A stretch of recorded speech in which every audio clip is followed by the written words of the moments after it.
Parfait. Bon, bonjour, bienvenue à vous tous à notre webinaire dédié à découvrir le fonctionnement du portail de la GCRA. La majorité d'entre vous sont peut-être déjà au courant qu'il y a des gros changements qui s'en viennent avec le processus d'importation au Canada. C'est pour ça qu'on est ici aujourd'hui pour en discuter davantage. Mais avant même de se lancer dans notre présentation, juste quelques petits points à mentionner.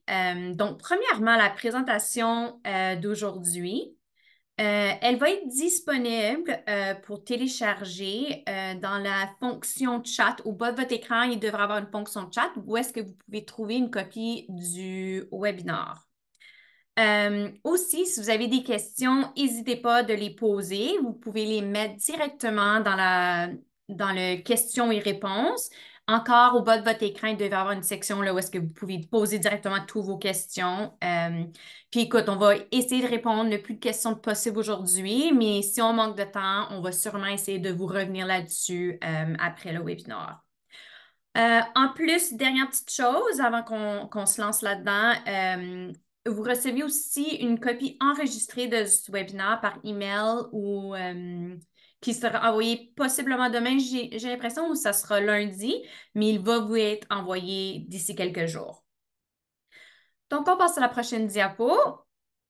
Les présentateurs aujourd'hui. On a donc, pour commencer, moi, c'est Michel Augier. Je suis analyste principale des politiques avec l'équipe nationale à Ottawa, avec la SCI. Ça fait plus de 8 ans que je suis avec l'équipe. Je travaille sur des enjeux fédéraux. J'ai beaucoup d'expérience dans le fichier du commerce international. Puis, comme vous peut-être l'entendre dans mon accent, je suis une bonne franco-ontarienne, j'en suis fière, mais il y a des fois que je me retrouve avec de l'anglicisme dans mon français, mais je me débrouille avec vous aujourd'hui. Aussi avec moi, j'ai ma collègue Alicia Lee. Elle est la chef intérimaire des programmes fédéraux et aux ressources hiérarchiques. Alicia, veux-tu dire un petit allô? Oui, bonjour tout le monde. Je suis vraiment contente d'être ici pour vous aider avec cette transition ici. C'est gros. Puis, j'espère que vous trouvez cette webinaire vraiment utile. Ok, merci, Alicia. Puis finalement, on a des invités spéciales avec nous qui vont faire la présentation sur le GCRA. Nous avons avec nous de l'Agence des services frontaliers du Canada, Yael Lespinasse et Véronique Beauchemin. On continue avec l'ordre du jour. Donc, on a commencé avec un petit accueil. Ensuite, je vais vous faire une petite présentation, 2, 3, 4 minutes de votre temps, là, quelques diapositives sur le point de vue des membres de la FCI sur le GCRA. Puis ensuite, on se lance directement dans le contenu de cette présentation qui est vraiment de comprendre qu'est-ce que le GCRA et comment vous pouvez vous en servir. À la fin, on va continuer avec la période de questions et on va sûrement essayer de faire notre mieux de répondre le plus de questions possible aujourd'hui. Je suis certaine qu'il y en aura beaucoup.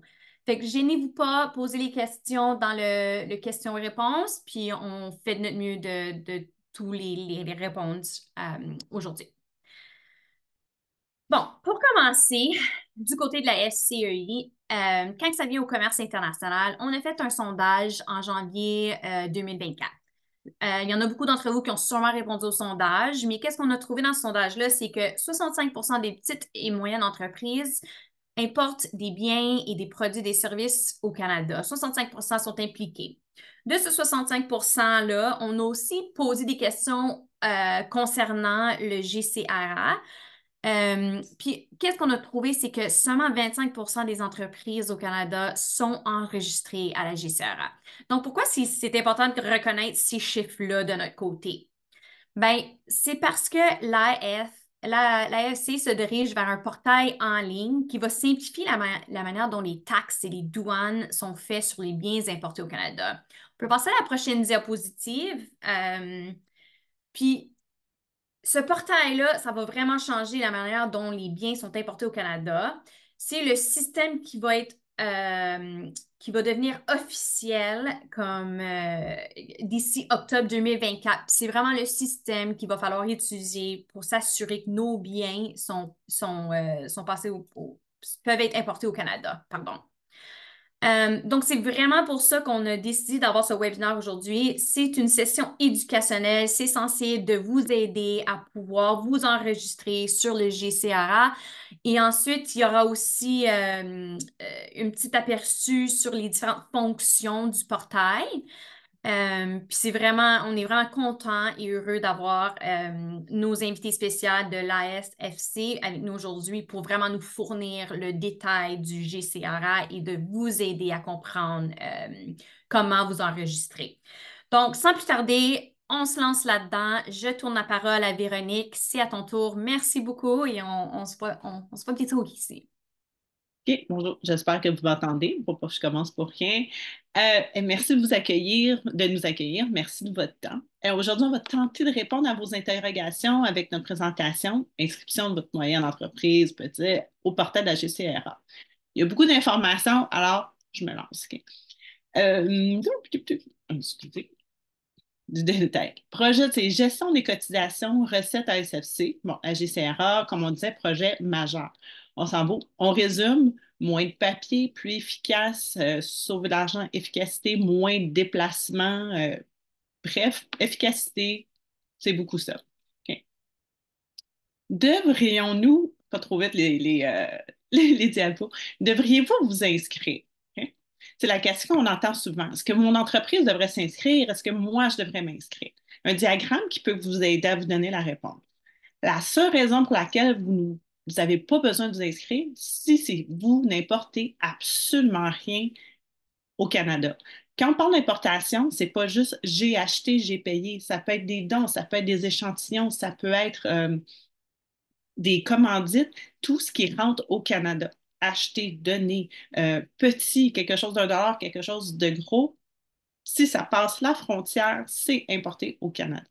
OK? Si on passe à la prochaine, OK? Est-ce que ça s'applique à mon entreprise? Est-ce que je devrais m'inscrire? Si vous dites oui à un des annoncés de la diapo, ben oui, vous devez vous inscrire. Par exemple, vos biens sont vendus, sont incorporés dans la production de quelque chose. Si j'importe de la laine pour faire des chandails, ma laine rentre au Canada, même si mon chandail est fait au Canada. Donc, c'est importé. C'est utilisé par les employés pour faire leur travail, même si ça ne va pas dans le marché canadien. Si je l'achète d'un autre pays, je le rentre au Canada, c'est importé. Si vous importez juste une fois par année, pas souvent, ou juste des petites choses qu'on vous donne même, fréquence, valeur, pas d'importance, c'est de l'importation.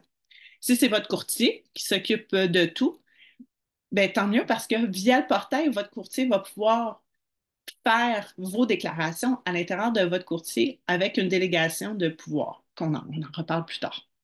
OK? Des importations temporaires, des fois, vous importez quelque chose pour des shows, vous le retournez, c'est quand même de l'importation. Et bonne nouvelle, vous allez pouvoir le faire de façon électronique de la maison. OK?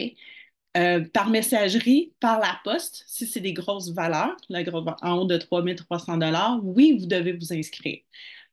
Si vous le faites par vous-même aussi, vous voyagez, vous allez acheter tout ce qui vient de votre entreprise, vous rentrez au Canada avec, c'est de l'importation.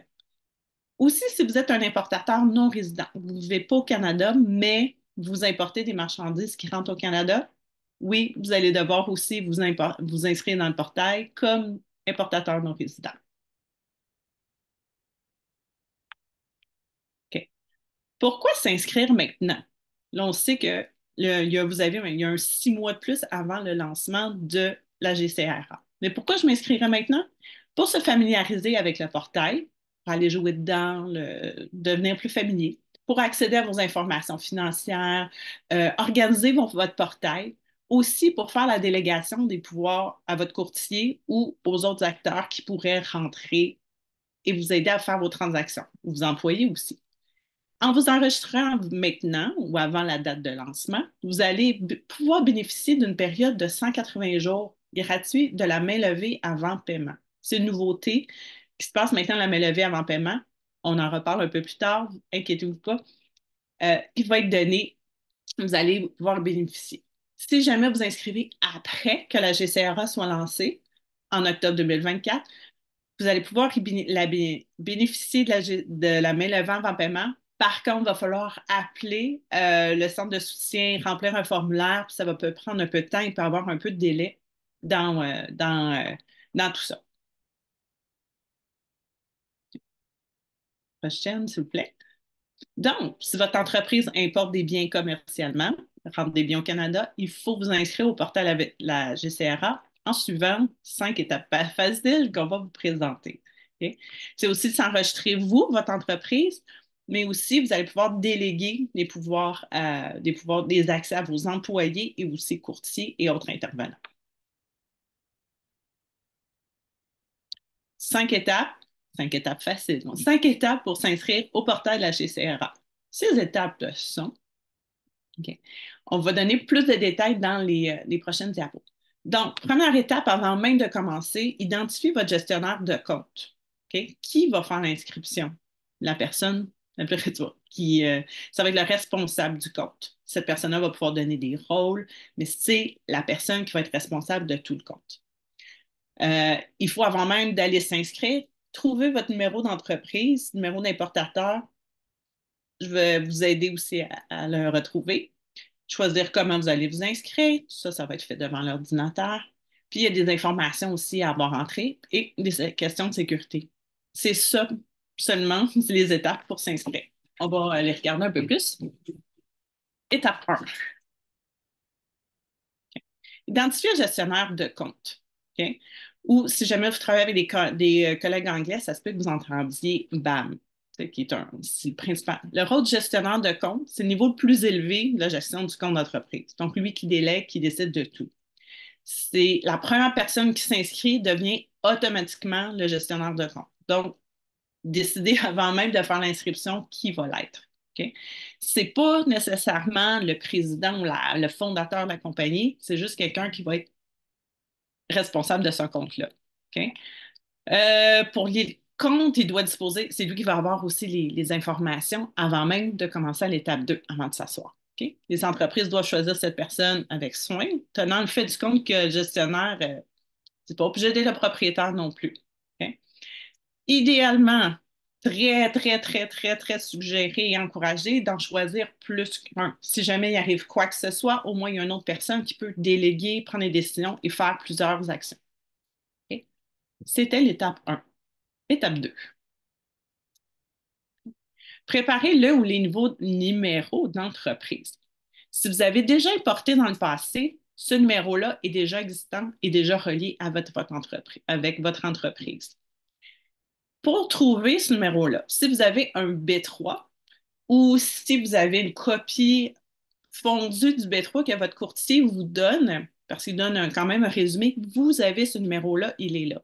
Sur votre B3, il va être dans le coin supérieur droit. Okay? On va vous demander en vous branchant le numéro d'entreprise. C'est le numéro à 9 chiffres. C'est l'Agence du revenu qui va vous le donner. Si vous faites une déclaration de taxe, souvent, ça va être un numéro qui va être suivi par RT 001, parce que ça vient de l'agence. Vous voyez le code d'identification de programme. S'il y a RM, là, c'est le numéro de l'Agence des services frontaliers. Donc, si vous avez un numéro d'importateur, comme vous le voyez sur votre B3 ou sur vos documents, vous allez avoir votre 9 chiffres suivi de RM 0001.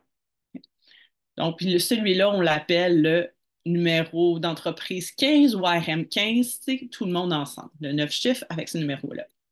Si vous n'en avez pas, si j'avais jamais importé, vous décidez demain matin d'importer, vous appelez l'ARC, il y a un numéro, l'Agence du revenu, il y a un numéro de téléphone et en 15 minutes, ils vous donnent un numéro. Si vous l'avez perdu ou vous ne l'avez plus non plus, contactez-les. Ils vont vous redonner votre numéro ou peut-être le prolonger si jamais c'était expiré. Donc, c'était étape 2. Étape 3, déjà, on s'installe devant l'ordinateur, on s'installe et on se connecte. Pour trouver cette page-là, dans la présentation, vous avez quand même un lien. Mais sinon, recherche sur Internet, moteur de recherche, GCRA, pouf, ça va vous guider très facilement. C'est une recherche très populaire ces temps-ci. Vous allez tomber sur le portail comme ça. Et vous allez cliquer sur Ouvrir une session dans le portail. Facile. Deuxième. Ensuite, bon, avant de commencer, comment qu'on se branche? Deux façons de faire. Donc, partenaire de connexion, qui vous permet de vous connecter par le biais du portail web de votre institution financière avec laquelle vous avez un compte. Donc, ça vous permet d'identifier sans créer d'autres choses. Vous passez par ce partenaire-là. Il doit être dans la liste. Sinon, il y a toujours l'option de la clé GC, Gouvernement Canada.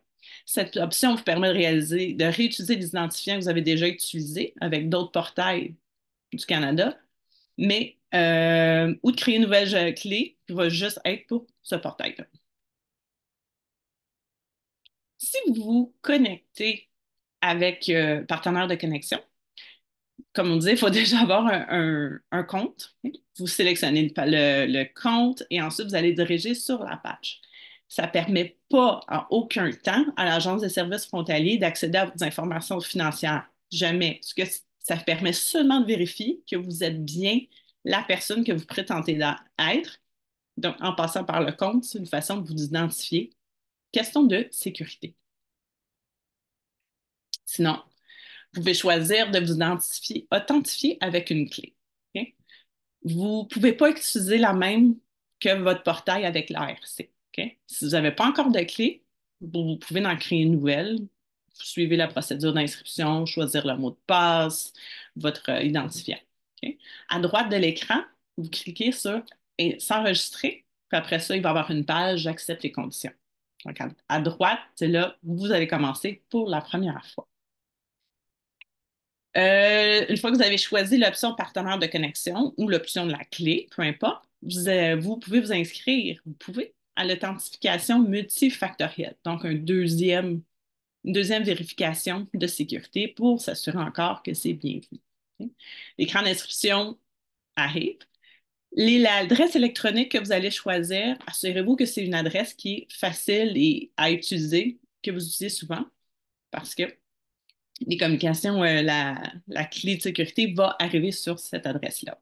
Et ensuite, vous cliquez sur Continuer. Je sais, je parle vite. Il y a beaucoup de choses, beaucoup d'informations, mais la présentation vous est envoyée aussi. Une autre image du portail ressemble à ça. Vous voyez que la navigation est quand même assez spontanée, assez intuitive. Quand vous arrivez, euh, vous allez cliquer sur Compte et profil personnel, puis vous allez remplir tout, adresse, numéro de téléphone. Si vous choisissez de recevoir des avis, si jamais il y a des communications de l'Agence des services frontaliers, c'est l'adresse qui va être inscrite dans ce portail-là où tout va vous être envoyé. Donc, choisir la bonne adresse. Okay? La navigation est quand même facile. Donc, aussi simple que ça. On continue. Ensuite, okay? Pour le gestionnaire d'entreprise, donc la première personne qui s'enregistre, on va aller cliquer sur Enregistrer. Une fois que le profil est prêt, les utilisateurs du portail, là, ils peuvent aller configuration initiale. Bleu. Mais si vous êtes un employé, là, vous allez aller. Une fois que le gestionnaire s'est inscrit, que l'entreprise existe déjà dans le compte, dans le portail, les employés peuvent aller s'inscrire avec le numéro et vous allez pouvoir les accepter et créer les liens. OK? Le gestionnaire, bon, lui, il a un accès complet gestionnaire. OK?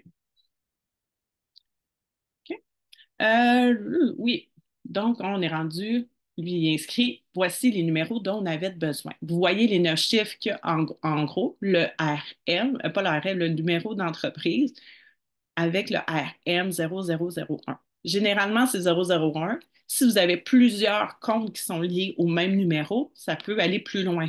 002, 0017, peu importe. S'ils sont tous sous le même numéro d'entreprise, ils vont être dans le même portail et vous allez pouvoir changer de compte à même votre portail, avoir les informations pour chacun des comptes.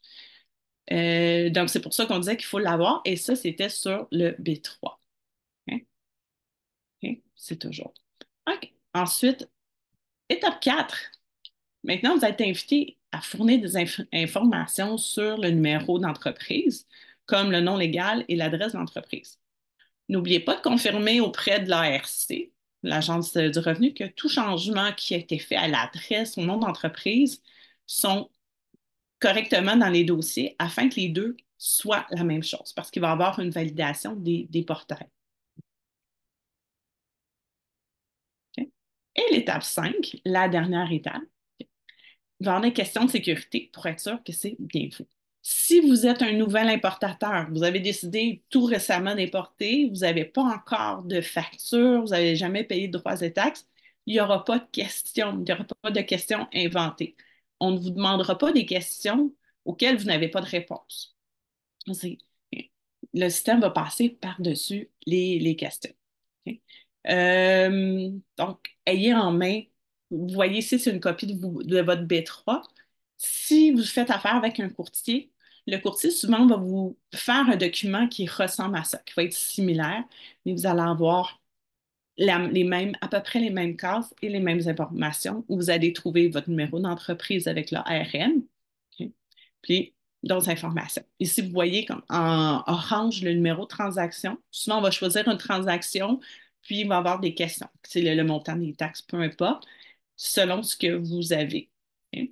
Comme si vous branchiez dans un autre portail, puis on vous demandait, même chose, date du relevé, quelle était telle ligne, des mêmes questions comme ça aussi. OK? Une fois que vous êtes inscrite, vous dites à vos employés de le faire. Donc, tantôt, c'était à droite. La première personne le fait, vous avez enregistré l'entreprise et après, les employés vont demander l'accès. Une fois que l'employé a demandé l'accès, c'est important pour le gestionnaire ou les gestionnaires, dépendamment combien il y en a eu, d'aller valider. Ensuite, le portail, comme je disais, c'est une navigation qui est quand même facile.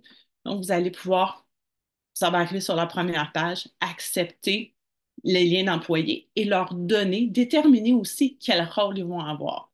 Est-ce que c'est aussi des gestionnaires de compte d'entreprise ou juste de programme? Si vous avez un entrepôt et vous êtes transporteur, bien, chacun peut être responsable d'une unité. Est-ce que c'est euh, juste quelqu'un que vous pouvez attendre ou avant de donner un rôle, pas associé? Est-ce que c'est un éditeur? Est-ce que lui va être capable de modifier, de créer, de changer? Ou c'est juste quelqu'un qui va voir ce qui se passe sans jamais prendre d'action? Donc, il y a plusieurs rôles que vous pouvez donner à vos employés là-dedans. Et je passe déjà la parole à Yael, qui va sûrement parler moins vite.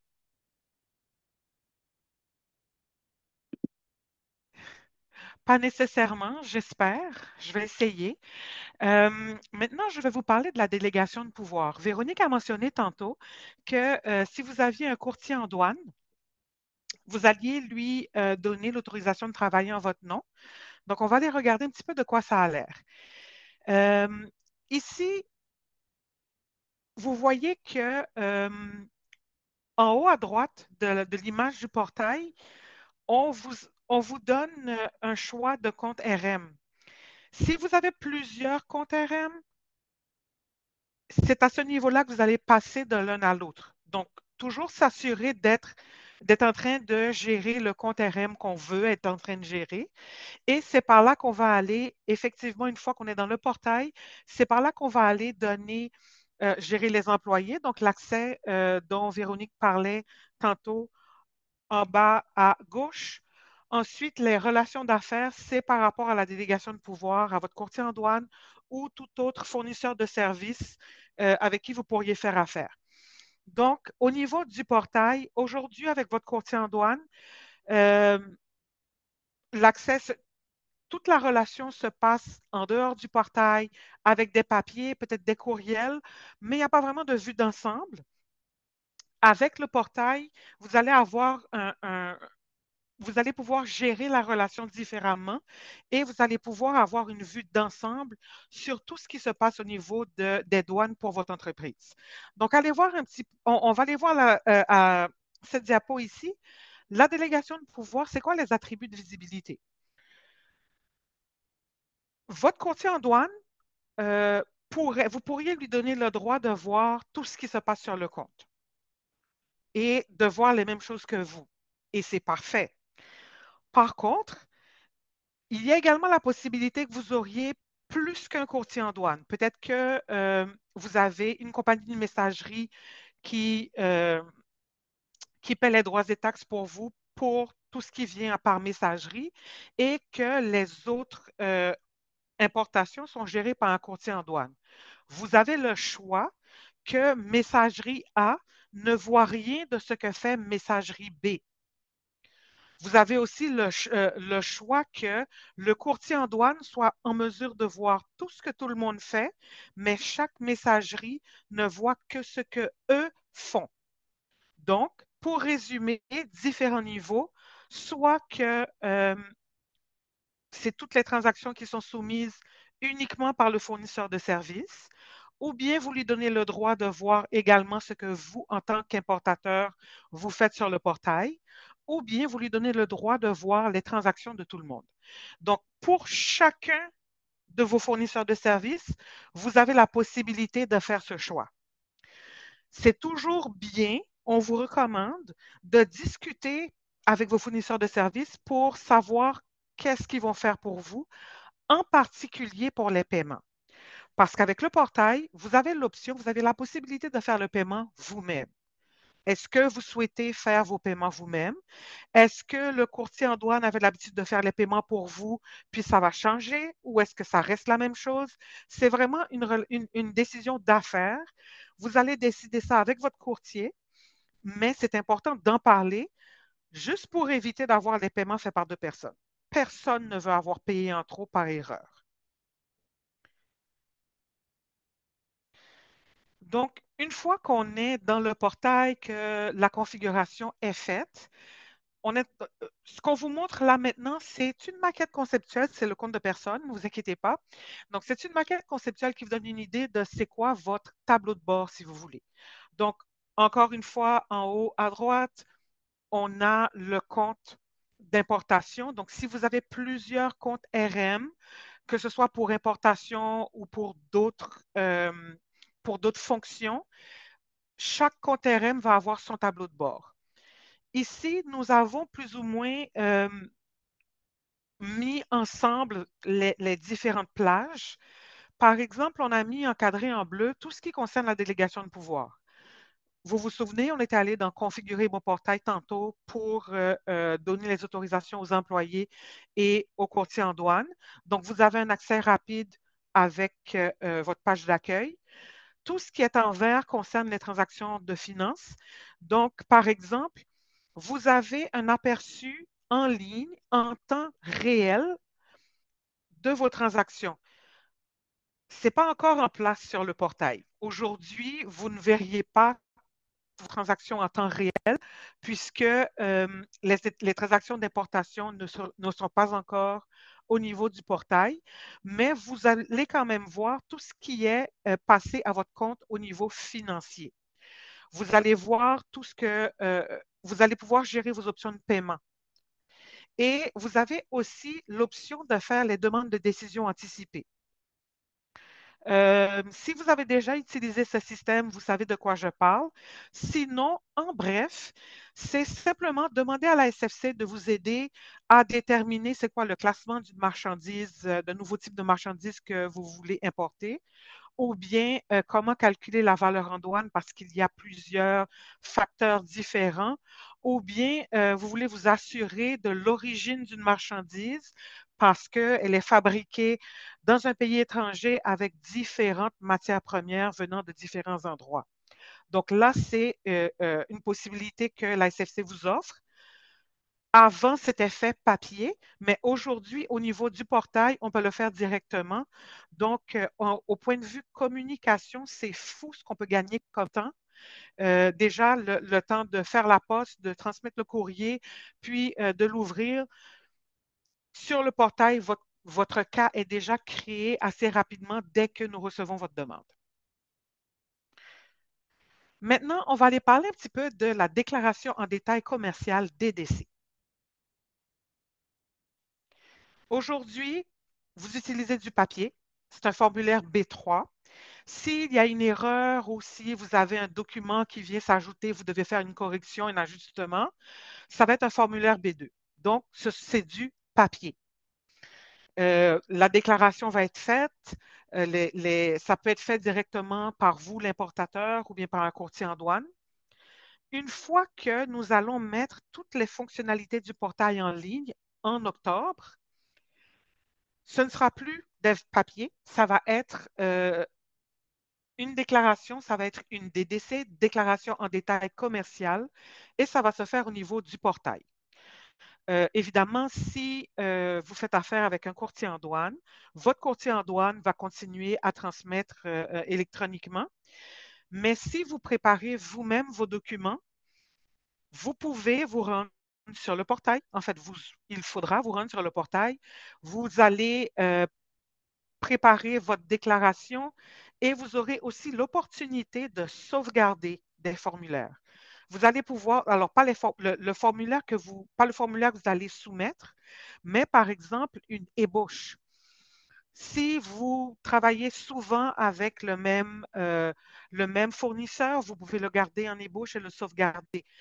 Souvent le même type de marchandise, vous pouvez préparer votre marchandise et sauvegarder le modèle.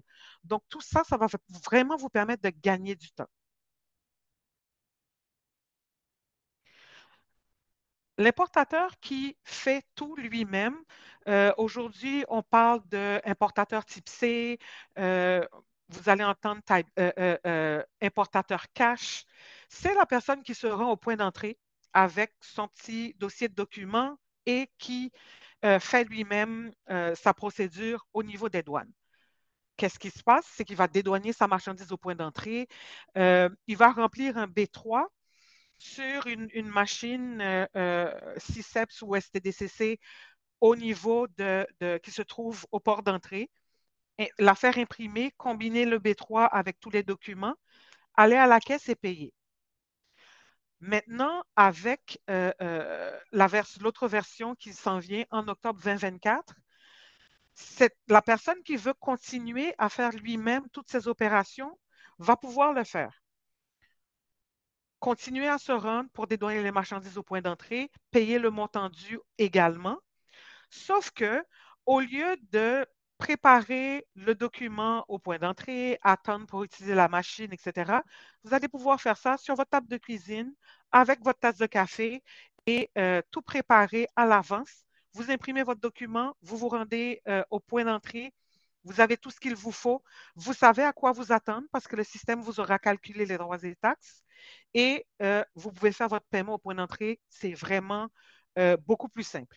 Donc, après le lancement de la version 2, il y aura également la machine CICEPS STDCC ne sera plus au port d'entrée, mais il y aura un ordinateur, un terminal autonome qui sera mis à la place et vous pourrez quand même l'utiliser là si vous voulez, mais vous avez quand même la possibilité de le faire chez vous ou de votre téléphone intelligent si vous le souhaitez. Donc, c'est vraiment des options beaucoup plus rapides et intéressantes que ce qu'on a maintenant avec nos feuilles de papier. Et on est rendu à parler du programme de main levée avant paiement.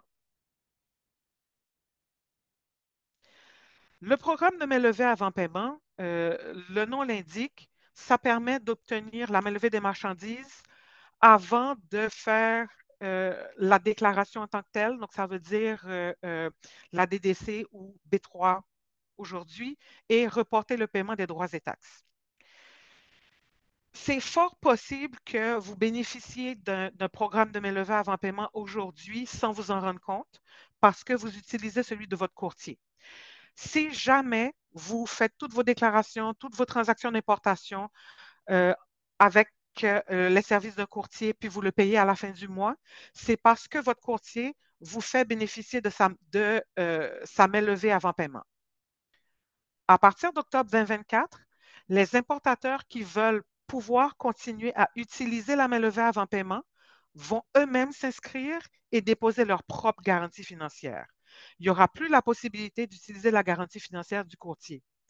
En même temps, si vous ne participez pas à la main levée avant paiement, vous allez vous présenter au point d'entrée, payer les droits et taxes, soumettre votre DDC et vos documents en même temps, comme on a parlé à la diapo précédente.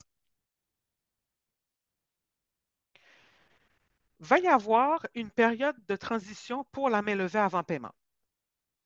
évidemment, vous êtes en train de vous dire, ah oui, mais moi, je ne sais pas combien je vais devoir donner comme garantie, etc. Pour gérer toutes ces questions, pour vous aider à mettre en place tout ce qu'il vous faut comme au point de vue garantie, etc., la SFC a décidé qu'à partir de la date où toutes les fonctionnalités du portail sont en place, en octobre 2024, pour une durée de 180 jours, vous allez avoir la main levée, on va vous donner la main levée avant paiement. Donc, tous les importateurs qui sont déjà enregistrés au portail client de la GCRA ou qui ont déjà un compte, qui ont également un compte en règle, si vous avez des retards de paiement, c'est sûr qu'on ne va pas vous faire bénéficier de la main levée avant paiement. Donc, je suis sûre que ça ne concerne personne sur l'appel aujourd'hui, mais vous allez pouvoir bénéficier automatiquement de la main levée avant paiement de cette période de transition. Donc, pendant 180 jours, on n'y pense même pas. Vous êtes juste en train de vous occuper à vous assurer de comment vous voulez avoir la main levée avant paiement. Si vous voulez avoir, on va parler tantôt des types de garanties financières, mais aussi, ça peut arriver que vous ne soyez pas du tout au portail. Donc, si jamais vous décidez, je ne sais pas moi, le 1er novembre, OK, je deviens importateur, ce n'est pas grave. Vous allez pouvoir vous allez être au portail et vous allez demander la main levée avant paiement. Vous allez vous inscrire pour cette main levée avant paiement et vous allez avoir l'autorisation de d'utiliser le reste du 180 jours par rapport à votre date d'inscription. Donc, vous aussi, vous allez pouvoir bénéficier de la main levée avant paiement sans avoir mis en place la garantie. Donc, ça permet à ce moment-là à la SFC de vraiment prendre le temps aussi de vous donner un indicateur de main levée avant paiement quand vous allez vous inscrire si vous n'êtes pas encore au portail. Donc, main levée avant paiement, je vous ai dit, vous devez, pour avoir la main levée, vous allez mettre votre propre garantie financière. Il y a deux façons de faire. Première façon, dépôt en espèces. On dit dépôt en espèces, mais vous n'allez pas mettre des billets sur votre ordinateur, on s'entend. Vous allez faire un versement sur votre compte de la GCRA, sur votre compte au portail. Donc, ce montant, il n'y a pas de minimum pour le dépôt. Et si vous vous retirez du programme, on vous rembourse l'argent. Mais ce montant que vous mettez en place, vous pouvez le mettre soit en utilisant votre compte, en faisant un paiement en ligne sur votre compte de banque. Vous pouvez utiliser une carte de crédit. Vous pouvez mettre en place un débit préautorisé que le système ira chercher les sous sur votre compte de banque. Donc, c'est toutes les façons dont vous allez pouvoir faire la mise en place d'une garantie en espèces. Maintenant, la deuxième façon, c'est ce qu'on appelle l'entente de garantie écrite. Vous en entendez parler comme étant une caution. Il y a tellement d'autres noms pour rappeler ça. Mais cette entente de garantie écrite, c'est un fournisseur de garantie financière qui va vous offrir cette garantie. Donc, pour utiliser ce moyen-là, vous allez vous entendre avec un fournisseur de services. Ce fournisseur de services, vous le trouvez par rapport au, comment dit-on ça? L'autorité des marchés financiers, par exemple, pour le Québec, ou bien les autorités, si vous voulez, de marché financier ou les autorités au niveau financier, que ce soit du gouvernement fédéral ou du gouvernement provincial pour toutes les provinces, il y a des institutions financières qui sont autorisées par ces institutions à donner des garanties financières. Donc, nous, si vous nous écrivez, on va vous donner la liste, on va vous donner des liens. Vous allez pouvoir aller regarder sur les sites Internet des autorités financières fédérales ou provinciales pour choisir votre fournisseur de garantie financière. Et maintenant, dépendamment du montant que vous voulez mettre en place ou que vous devez mettre en place par rapport à ce que le système vous demande, là, vous allez pouvoir vous entendre avec le fournisseur de services à l'extérieur du portail et ensuite, l'information va être mise en place au portail. comment cette information va être mise en place? C'est soit le fournisseur de services qui, lui, a une interface de programmation d'application avec l'ASFC qui va tout rentrer, nous envoyer ça sur le système, ou bien vous, en tant qu'importateur, vous allez taper votre garantie financière sur le système, ça crée un cas, nous, on communique avec le fournisseur de services et puis on vous l'approuve. Donc, tout ça, ce sont ces différentes manières de tout mettre en place, mais c'est sûr qu'il y a plus de détails qui vont venir. Vous pouvez aller sur notre site Internet de la SFC pour voir des explications par rapport à tout ça, avec plus de détails de comment fonctionner. Et va y avoir des webinaires, va y avoir des sessions d'information et vraiment, on va vous rendre ça plus simple.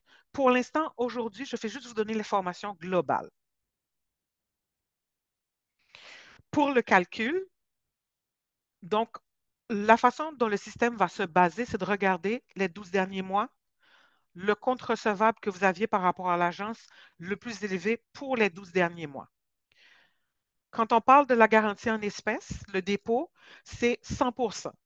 Donc, c'est évidemment que si votre garantie financière est un montant, si votre montant de droits et taxes que vous payez mensuellement est un montant qui est substantiel, assez élevé, vous n'avez peut-être pas envie de prendre ce montant-là et de le geler sur votre portail client de la SFC. Vous allez à ce moment-là vouloir prendre une entente avec un fournisseur de services financiers pour une entente de garantie écrite, une caution. Là, on va y aller. Le montant de cautionnement, vous devrez mettre en caution 50% du montant recevable mensuel. Par exemple, le minimum est 5 000 le maximum 10 millions.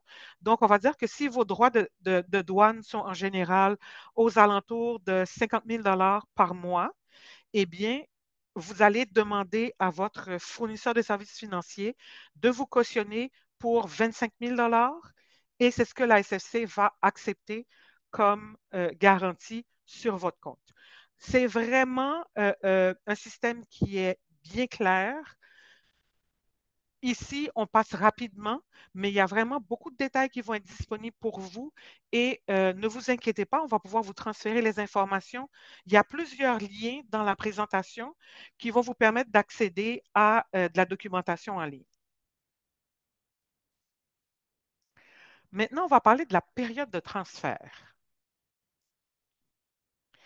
C'est quoi la période de transfert? Eh bien, la SFC va devoir faire une migration de l'information, des fonctionnalités, du data, si on veut. Et cette migration-là, pendant qu'elle va se faire, il y a une période pendant laquelle l'ancien système et le nouveau système ne seront pas disponibles. Donc, ce que ça veut dire, c'est que les importateurs, vous autres, les courtiers en douane, vous ne pourrez pas transmettre vos déclarations en détail. Évidemment, la SFC, vu que nous ne vous permettons pas de transmettre vos informations, évidemment, il n'y aura pas de pénalité pendant de déclaration tardive pendant cette période de transfert et même pendant une certaine période après le transfert, puisqu'il va falloir, au fond, rattraper toutes les déclarations qui n'ont pas pu être faites pendant la période. Donc, évidemment, nous allons fournir beaucoup plus d'informations ainsi que des instructions assez précises sur comment procéder quant à la future période de transfert une fois que nous allons nous rapprocher de la date de mise en œuvre en octobre.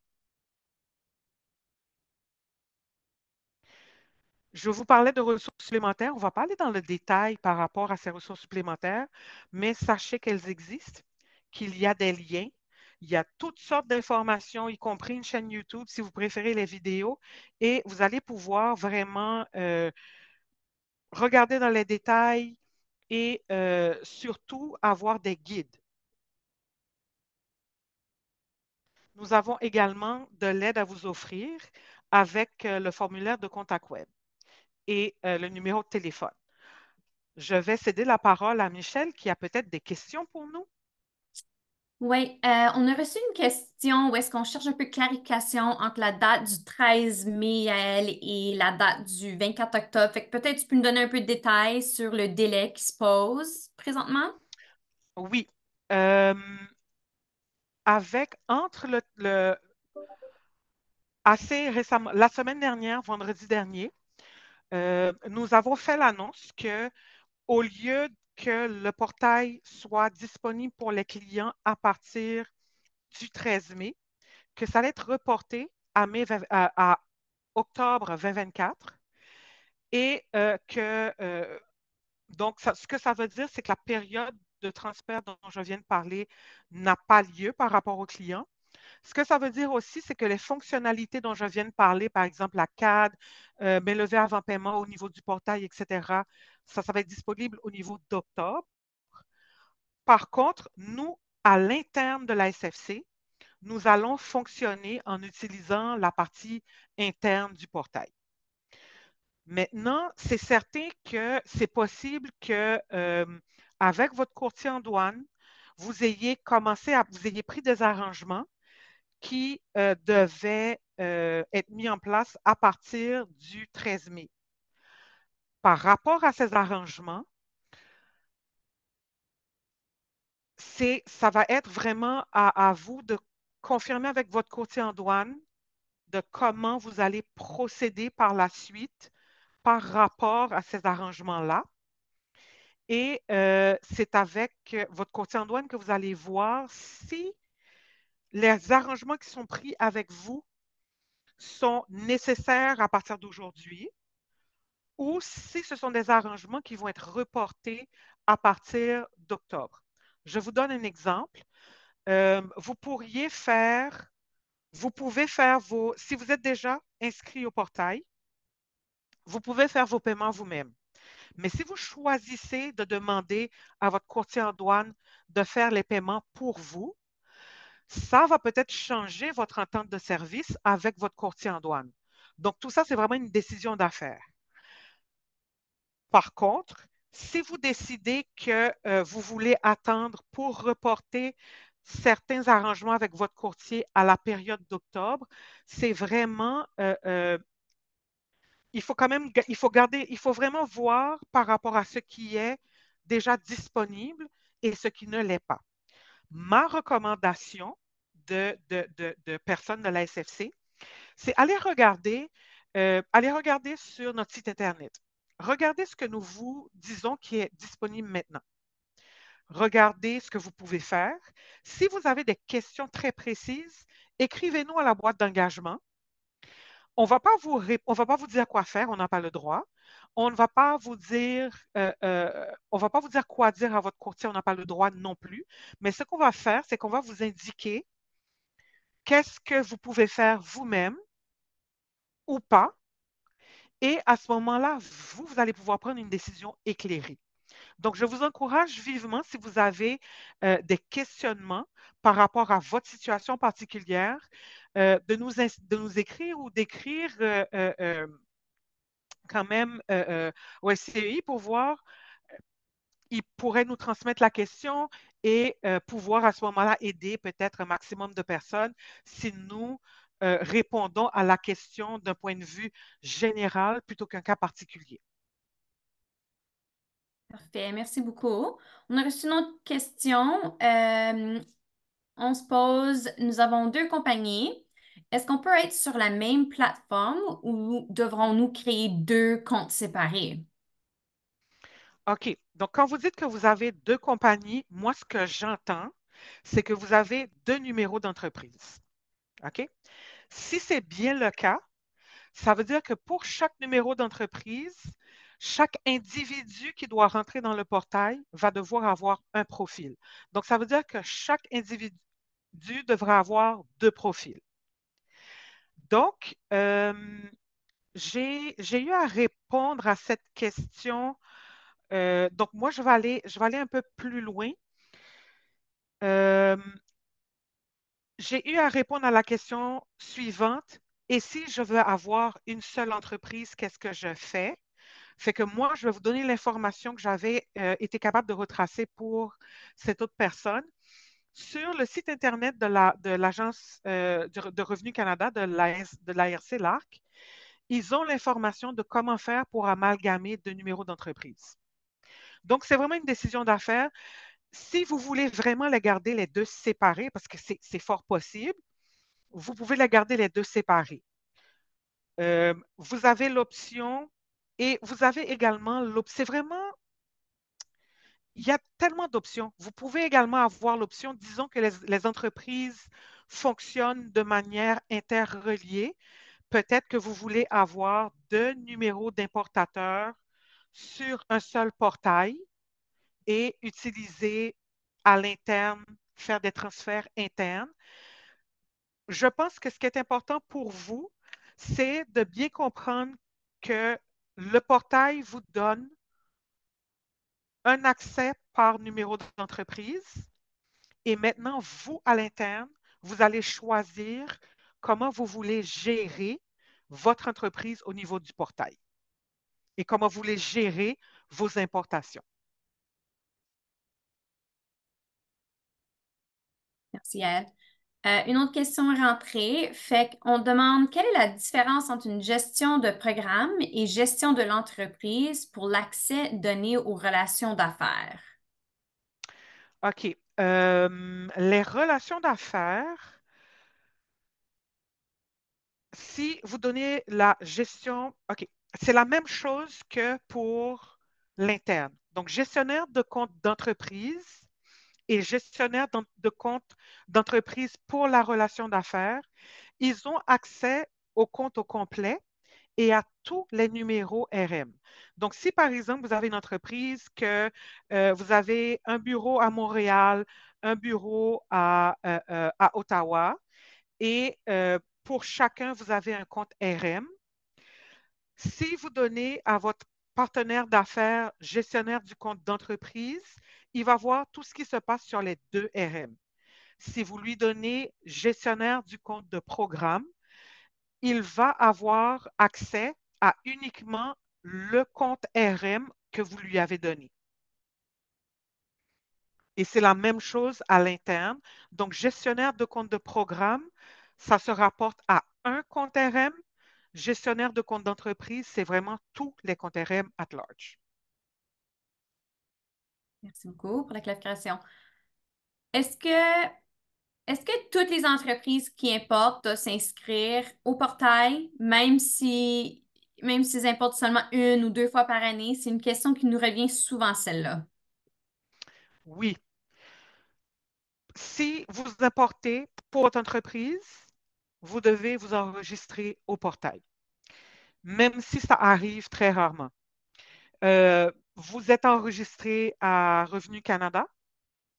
Pourtant, souvent, vous allez faire votre rapport d'impôt 4 fois l'an ou une fois l'an. Considérez que c'est exactement la même chose. Vous vous inscrivez au portail pour gérer tout ce qui s'appelle importation. Vous payez votre permis de conduire une fois l'an. Vous pouvez le faire à travers le portail.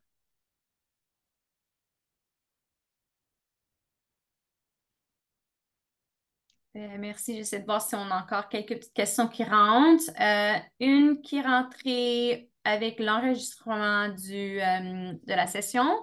Avec le nouveau système en place, quel avantage voyez-vous qui peuvent être exploités pour les petites entreprises? Euh, OK, ça va dépendre. Euh, une petite entreprise qui fait déjà toutes ces transactions eux-mêmes, tout seul, et se rendent au port d'entrée pour faire leur déclaration.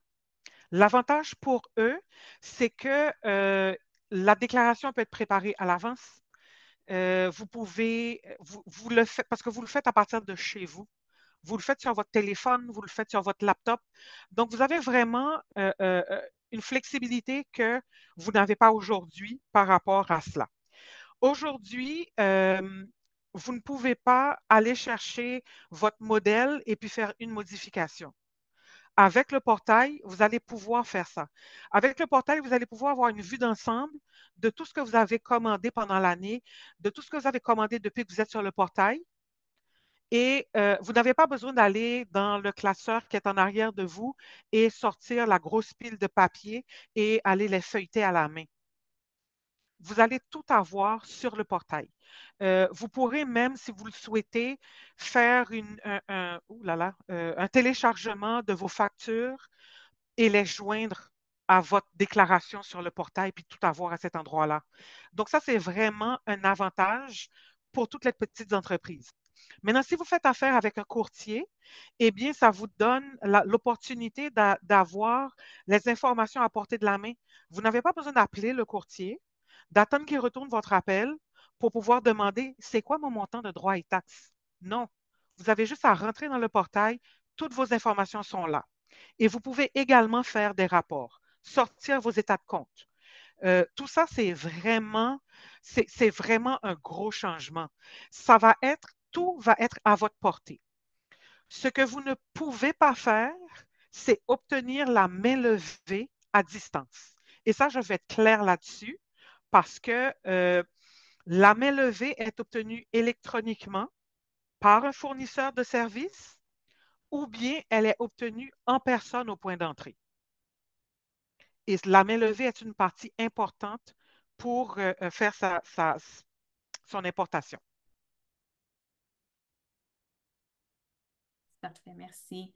Je pense qu'on a un peu de confusion avec les dates puis qu'est-ce qui se passe avec le portail. Mais le portail, aujourd'hui, on peut s'enregistrer, on peut l'utiliser, mais qu'est-ce qui arrive après automne, octobre 2024? C'est qu'est-ce qu'il y a un peu de confusion. Fait que, tu sais, peut-être qu'on peut avoir une petite discussion puis on peut se finir là-dessus parce qu'on ne reste pas beaucoup de temps, mais qu'est-ce qui est disponible aujourd'hui? On peut s'enregistrer, on peut faire les paiements là-dessus présentement, mais en octobre 2024, c'est vraiment tous les processus vont se compléter là-dessus. On peut avoir un peu de clarification, s'il vous plaît? Oui. Aujourd'hui, vous vous inscrivez, vous mettez votre compte en place, vous donnez l'autorisation à toutes les personnes qui font affaire pour vous, donc à vos employés, tout le monde crée son profil, on met la structure en place et on donne délégation de pouvoir au courtier. On peut voir toutes ces transactions financières, pas les B3, mais toutes les transactions financières, et puis on peut faire des paiements. À partir de octobre 2024, on va, pour que le courtier puisse travailler pour vous, il faudra que vous soyez sur le portail, que vous lui ayez donné l'autorité.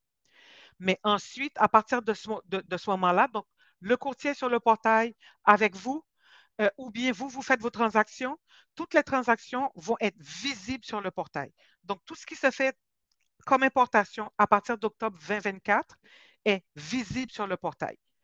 L'importation passe maintenant, elle passe online, real-time, en temps réel, vous la voyez sur le portail. OK? Et c'est la même chose pour tous les paiements, c'est la même chose vous allez recevoir un état de compte, chose que vous n'avez pas nécessairement maintenant. Donc vous allez avoir la visibilité pour votre main levée avant paiement de l'utilisation, par exemple. Donc, vous allez mettre la garantie en place. Vous allez avoir la visibilité de l'utilisation de votre garantie.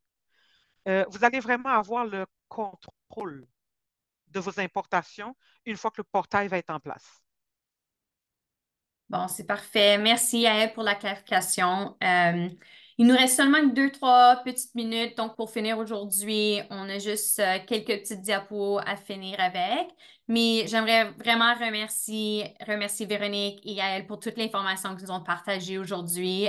J'espère que vous avez vraiment trouvé ça intéressant et quelque chose qui va pouvoir vous aider avec l'enregistrement du portail.